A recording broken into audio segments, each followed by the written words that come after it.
Olá, pessoal! Estamos juntos mais uma vez aqui no canal Dicas Jurídicas para trazer mais uma dica maravilhosa para todos vocês que nos seguem aqui no canal.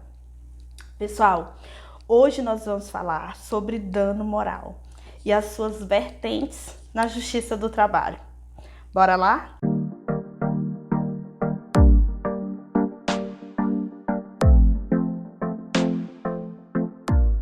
Pessoal, o dano moral, ele vai estar, assim, tipificado, né? Onde vocês vão encontrar isso na lei? Lá no artigo 5º da nossa Constituição Federal, você vai observar nos incisos 3, 5 e 10 a questão do dano moral, né? Como é que ele vem na lei? O artigo 223 da CLT, após a reforma trabalhista, ele vai tratar sobre o dano moral, as formas que o dano moral é abordado na Justiça do Trabalho, do 223A ao 223G da CLT. Lá ele vai quantificar, vai dizer como que o juiz quantifica o dano moral, o que é o dano moral. Claro que vai ser de uma forma bem resumida, não vai ser da maneira como eu vou trazer aqui para vocês. Pessoal, para vocês, dano moral e assédio moral são a mesma coisa? Pois é, hoje a gente vai deixar claro que não é, tá? Assédio moral, ele tem duas vertentes. A consequência do assédio moral também é a reparação moral, ou seja, a possibilidade de pleitear uma indenização na Justiça do Trabalho em decorrência do assédio que ocorre no ambiente de trabalho. E como é que se dá esse assédio? O assédio moral, ele tem duas possibilidades. Tem o assédio moral que a gente chama horizontal, que é aquele assédio de empregado para empregado. É a piadinha do colega, é aquela situação que o colega traz da vida pessoal do outro para o ambiente do trabalho, no sentido de denegrir, diminuir, constranger e humilhar. Isso é uma modalidade de assédio.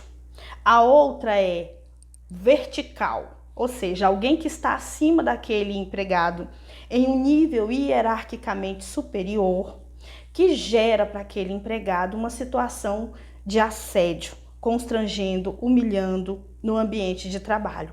É o chefe, por assim dizer. A gente tem aqui um conceitozinho básico sobre assédio moral que eu acho importante trazer para vocês. Se caracteriza pela exposição do empregado a situações de humilhação, constrangimento, por meio de palavras, atitudes que diminuem a integridade física e mental desse empregado. O assédio moral, eu tenho uns exemplos aqui também bacana para trazer para vocês. Crítica, o chefe critica e humilha o empregado na frente de outros funcionários. O chefe dá bronca no funcionário na frente dos clientes, no sentido de humilhar, de constranger. E aquilo ali, pessoal, tem que ser recorrente. Porque o assédio, a diferença dele, que eu entendo principal entre o dano e o assédio, é porque o assédio é uma conduta recorrente. O patrão está sempre humilhando o empregado no ambiente de trabalho, está sempre deixando o empregado constrangido perante os clientes, né? Está rebaixando o empregado.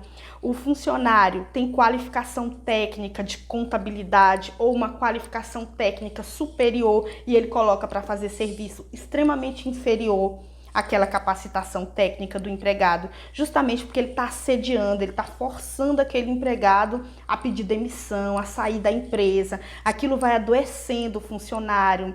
Nós temos um problema de saúde muito comum que é decorrente do assédio moral, que se chama síndrome de Bornau, que é uma doença que atinge psicologicamente o empregado em decorrência do assédio que ele vive no ambiente de trabalho. Fazer piadas, usar apelido pejorativo, o chefe fala assim: ei, Taxinha, vem cá.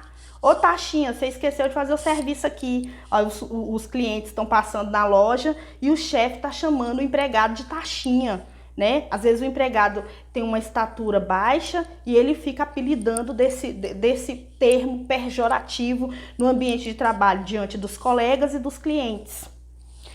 Isso é uma forma de assédio moral. Estou exemplificando para vocês para ficar mais fácil de compreender. Com relação ao dano moral, pessoal, é uma agressão moral.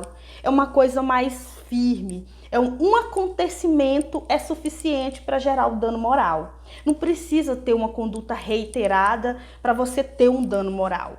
Eu tenho situações aqui que, se você jogar no Google, você vai ver que vai dizer que não caracteriza dano moral.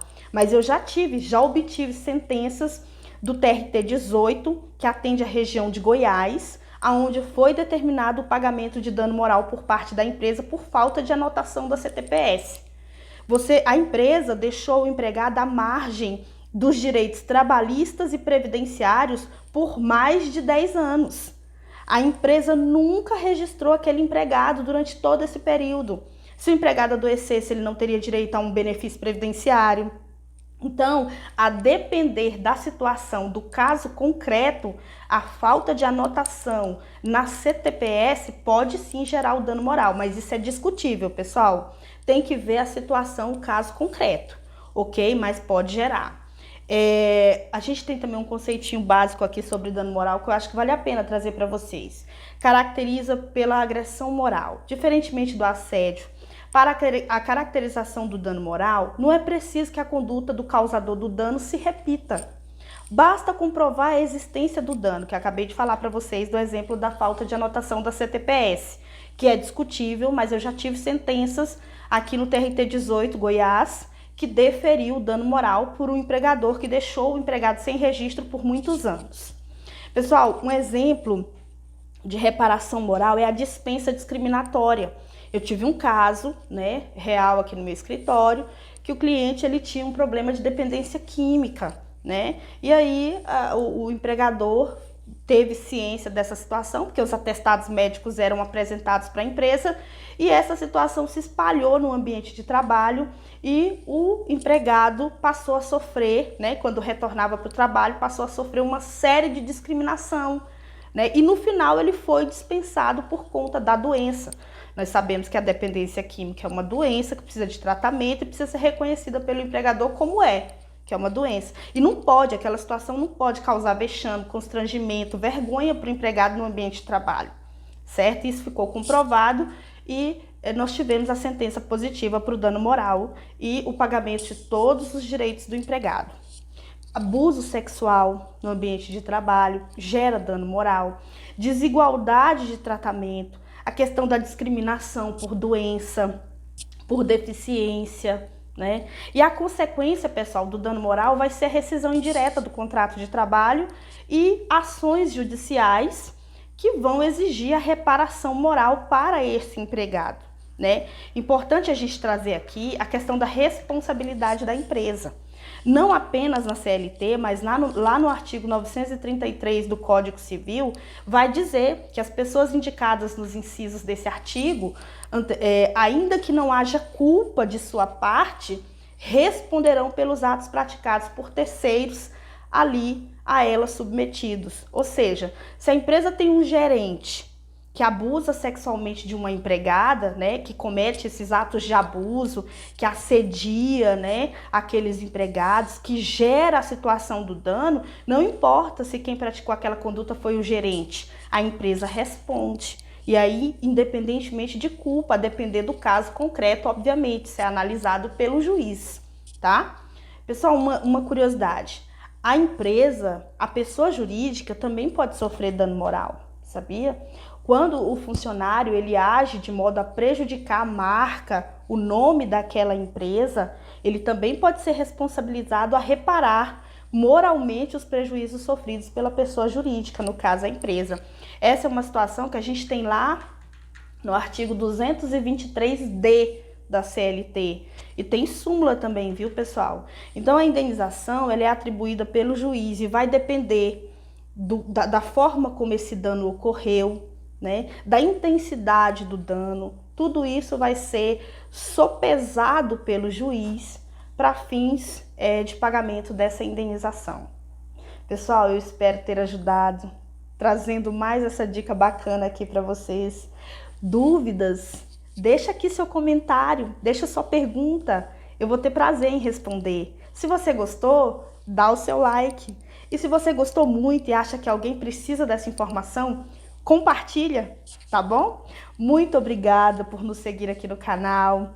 Me siga também no meu Instagram, que lá também eu coloco sempre dicas bem bacanas, né?